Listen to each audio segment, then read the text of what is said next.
Hey guys எல்லோரும் எப்படி இருக்கீங்க? இன்னைக்கு இன்ட்ரெஸ்டிங்கான ஃபேக்ட்ஸை பற்றி பார்க்கலாம். டான்ஸ் பண்ணுறதுனால இவ்வளோ நல்ல விஷயங்கள் நடக்குதா? ஒரு கான்வர்சேஷனை எப்படி ஸ்டார்ட் பண்ணுறது?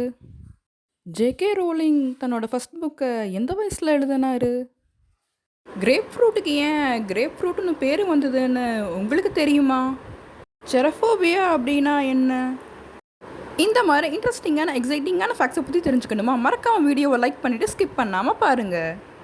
நிறைய பேத்துக்கு வெயில் காலம் ரொம்ப பிடிக்கும் அப்படின்னா அதுக்கு முக்கியமான ரீசன் பார்த்தீங்கன்னா மாம்பழம். சம்மரில் மாம்பழம் நிறையாவே கிடைக்கும். ஆனால் சில பேரெல்லாம் பார்த்தீங்கன்னா மாம்பழத்தை ஆர்டிஃபிஷியலாக பழுக்க வைக்கிறாங்க. அது எப்படி கண்டுபிடிக்கிறது அப்படின்னா, ஆர்டிஃபிஷியலாக பழுக்க வச்ச மாம்பழத்தில் பார்த்தீங்கன்னா ஸ்மெல் ரொம்ப கம்மியாக தான் இருக்குமா. இதே நேச்சுரலாக பழுக்க வச்ச மாம்பழத்தில் பார்த்தீங்கன்னா ஸ்மெல் செமையாக இருக்குமா. ஸோ இப்படி தான் வந்து நீங்கள் கண்டுபிடிக்கணும். ஆர்டிஃபிஷியலாக பழுத்த மாம்பழத்தை வாங்காதீங்க, அது உடம்புக்கு ரொம்பவே கெடுதலாக இருக்குது. கிரேப் ஃப்ரூட்டுக்கு ஏன் கிரேப் ஃப்ரூட் அப்படின்னு பேர் வந்ததுன்னா, கிரேப்ஸ் எப்படி பஞ்ச் பஞ்சாக காய்க்குதோ அதே மாதிரி தான் கிரேப் ஃப்ரூட்டு பஞ்ச் பஞ்சாக காய்க்குமா. இதனால தான் கிரேப் ஃப்ரூட்டுக்கு இந்த பேர் வந்தது. இது உங்களுக்கு ஏற்கனவே தெரியுமா, இல்லை இப்போ தான் தெரிஞ்சுக்கிட்டீங்களா அப்படின்னு மறக்காமல் கமெண்ட் பண்ணுங்கள். நம்மளோட பாடியில் 1 to 2% of body liquid lose பண்ணோம் அப்படின்னாலே நம்மளுக்கு ரொம்பவே தாகமாக இருக்குமா. இதுவே 10% பாடி லிக்விட் நம்ம லூஸ் பண்ணோம்னா நம்மளுக்கு மயக்கம் வரதுக்கான சான்சஸ் கூட நிறையா இருக்காம். இப்போ ரொம்ப வெயிலாக இருக்குது, நீங்கள் பறவைகளுக்கெல்லாம் மறக்காமல் தண்ணி வைங்க. நீங்களும் நிறைய தண்ணி குடிங்க, உங்களோட ஹெல்த்தை நல்லா பார்த்துக்கோங்க. சில டைம் பார்த்தீங்கன்னா நம்மளுக்கு ஒரு பயம் இருக்கும். நம்ம ஓவராக சிரிச்சிட்டோம் அப்படின்னா, ஐயோ நம்ம ஓவராக சிரிச்சிட்டோமே, நம்மளுக்கு ஏதாவது ஒரு கஷ்டம் வரப்போகுதா அப்படின்ட்டு. இந்த பயத்துக்கு பேர் என்னன்னா செரஃபோபியா. நீங்கள் இந்த மாதிரி பயந்துருக்கீங்களா அப்படின்ட்டு மறக்காமல் சொல்லுங்கள்.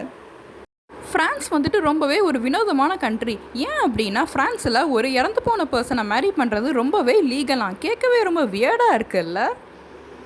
உங்களுக்கு ஒரு பர்சனோட கான்வர்சேஷன் ஸ்டார்ட் பண்ணுமா, அந்த கான்வர்சேஷன் ரொம்பவே ஸ்மூத்தாக போகணும் அப்படின்னு நீங்கள் நினைக்கிறீங்களா?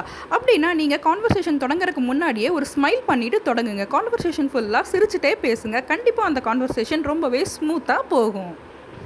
ஹாரி பாட்டரை பிடிக்காதவங்க இருக்கவே முடியாது. ரொம்ப ஃபேமஸான ஒரு ஃபேண்டசி ஸ்டோரி. அப்படிப்பட்ட ஹாரி பாட்டரை எழுதுனது ஜேகே ரவுலிங் அப்படின்னு நம்ம எல்லாத்துக்குமே தெரியும்.